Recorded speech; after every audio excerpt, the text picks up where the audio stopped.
పచ్చ పచ్చని పల్లె పచ్చని పల్లె మబ్బుల్లో లేసింది వాకిళ్ళు ఊడ్చి ముగ్గులు పెట్టింది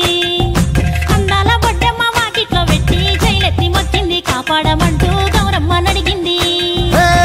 ఆడబిడ్డలు ఇంటింట నిందే అమ్మ నాన్న గుండెంత పొంగే సత్తి పిండి సకినాలు చూస్తే నోటి నిండా ఊరిల్లూరే పొద్దు పొద్దున్నే తమ్ముళ్ళు లేచి పూల కోసం బయలెల్లి ఉరికే శాపపరిచి వాకిళ్ళలోన చెల్లెళ్ళంతా బతుకమ్మ పేర్చే